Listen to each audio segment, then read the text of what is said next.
Hyvää iltaa. Nyt me aletaan tekemään iltapalaa. Se on mukava aloittaa kunnon aterialla. Tai mukava lopettaa toukokuun ensimmäisen viikon maanantaipäivä kunnon aterialla.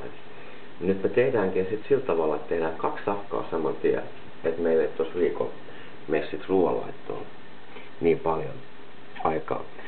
Ja mä pääsen tässä ensin kameralle näytän, että mitä kaikkea. Että tässä on kaikkea nyt varattuna oikeastaan, mitä mä osasin keksiä, että tarvitaan tässä ruoanlaitossa. Niin valmiina jo esiin. Että tossa mulla on tommoset lastaa, millä voi paistaa ja vispilä ja voi veitsi, kauha ja valkosipuli puristi. Sitten tarvitaan kattila keittämiseen. Tosi voisi olla hyvä, jos on vaikka 20 kattilaa. Mut 1 riittää nyt. Sitten meillä on tapaskoa, maustepaprikaa, chilipippuria ja valkopippuria. Ja ehkä on hyvä varreta parat uunikintaat ja patalappu. Paistamiseen käytetään voita. Ja nyt tarvitaan myös knorri lihalientä. Sitten tarvitaan tomaatti murskaa, herkkusieniä muutama ja ylikypsää saunapalvikinkkuu tai ylipäänsä saunapalvi tai joku mieleinen kinkku käy hyvin. Kananmunia, maitoa tai vastaavaa mielen mukaan, oliiviöljyä, suolaa, valkosipulia ja sipulia. Voi olla myös punasipuli, jos tykkää. Sitten on aurinkokuivattua tomaattia. Ja sitten meillä on peräti 2 pastaa. On tämmöistä perinteistä suomalaista makaronia. Ja sitten on tollaista italialaista pennepastaa.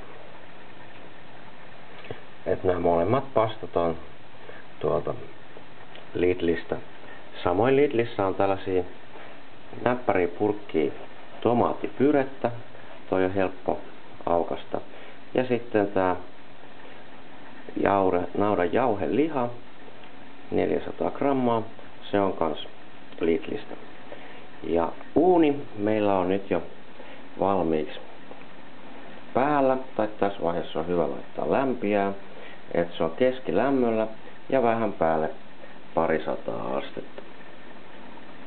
Ja sitten tarvitaan myös tällainen vuoka, uunin kestävä vuoka. Että tällä kertaa me tehdäänkin nyt pastakastike ja sen kanssa pastaa. Ja sitten tuollain vastaisen varalle viikolle niin tehdään tässä samalla makaronilaatikko, kun ruvetaan jauhelihaa paistamaan.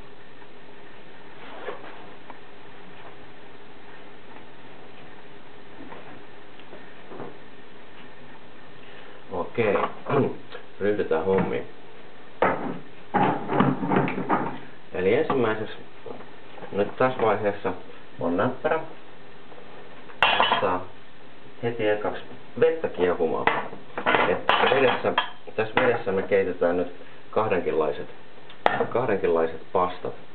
Ja itse asiassa kun näitä levyjä tässä riittää, niin vois käyttää kyllä niin kuin toista kattilaa, keittäisi noin ihan yhtä aikaa. Mutta koska meillä on sen verran vähän kattiloita tällä hetkellä, kävi tuolle yhdelle pieni köppelö tommoselle isommalle kattilalle. Et meillä ei ole nyt tollasta isompaa kattilaa ollenkaan. Ja sitten tälle Hackmanin tällaisen 1,5 litran kasarille, tän kannelle on käynyt tällainen köpelö. Tästä lähti toi kahva irti. Muuten mä tykkään tästä Elegia-sarjasta.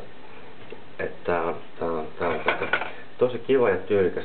Et sääli, että se on lopetettu. Et ei nyt pysty saamaan sit tällaista Hackmanin Elegiaa enää uutta isoa kattilaa tilalle. En tiedä. Se oli kiva, jos näitä nämä nätit kattilat voi käyttää vaikka tarjoiluskin. Mutta nyt tästä varmaan siirtyy johonkin toiseen sarjaan, että saadaan sitten, jos joskus viedään ruokapöytään asti noita kattiloita, niin saadaan sitten samanlainen kattaus. Eli tässä kasarissa me tehdään nyt tällä kertaa sitten tää pastakastike. Ja sitä varten mä laitan tähän kasariin nyt ja aukaisen tän tomaattimurskapurkin. Ja kaadan sen sinne. Sitten mä lasken tähän purkkiin vähän vettä ensin, lasken sen verran, että tulee hanasta lämmin. Ja ihan pikkusen lorouksen tonne purkin pohjalle, niin mä saan lopukki maukkaat nostia tomaattimaut sieltä. Nää on helppoja nopeasti tökkiä aukasta ton tommosen repäsykielekkeen ansiosta. Eli tähän kasariin me laitettiin nyt sitten jo tomaattimurska. Ja sitten otetaan nyt, kun tulee jo valmiiksi lämmit vettä täältä hanasta, niin laitetaan tähän nyt vaikka litran verran keitinvettä noille makaroneille. Ja nyt alkaa olemaan tää lihaliemi sen verran vähissä, tää Knorrin tavallinen lihaliemi, jossa on vain 0,4% rasvaa. Et ihmeen hyvin ne osaa noin naudanlihasta keittää siellä, vai mistähän tää nyt sitten on tehty. Ai täällä olisi kans tämmönen lihapalaresepti täällä takana, mutta onneksi ei siitä huomata, tehdään nyt tää oma safka tässä. Mut joo, tää loppu nyt tää Knorrin lihaliemi, kun mä sanoin, kaikki on valmiiksi pöydällä. Siinä kävi nyt vähän pieni köpelä, mutta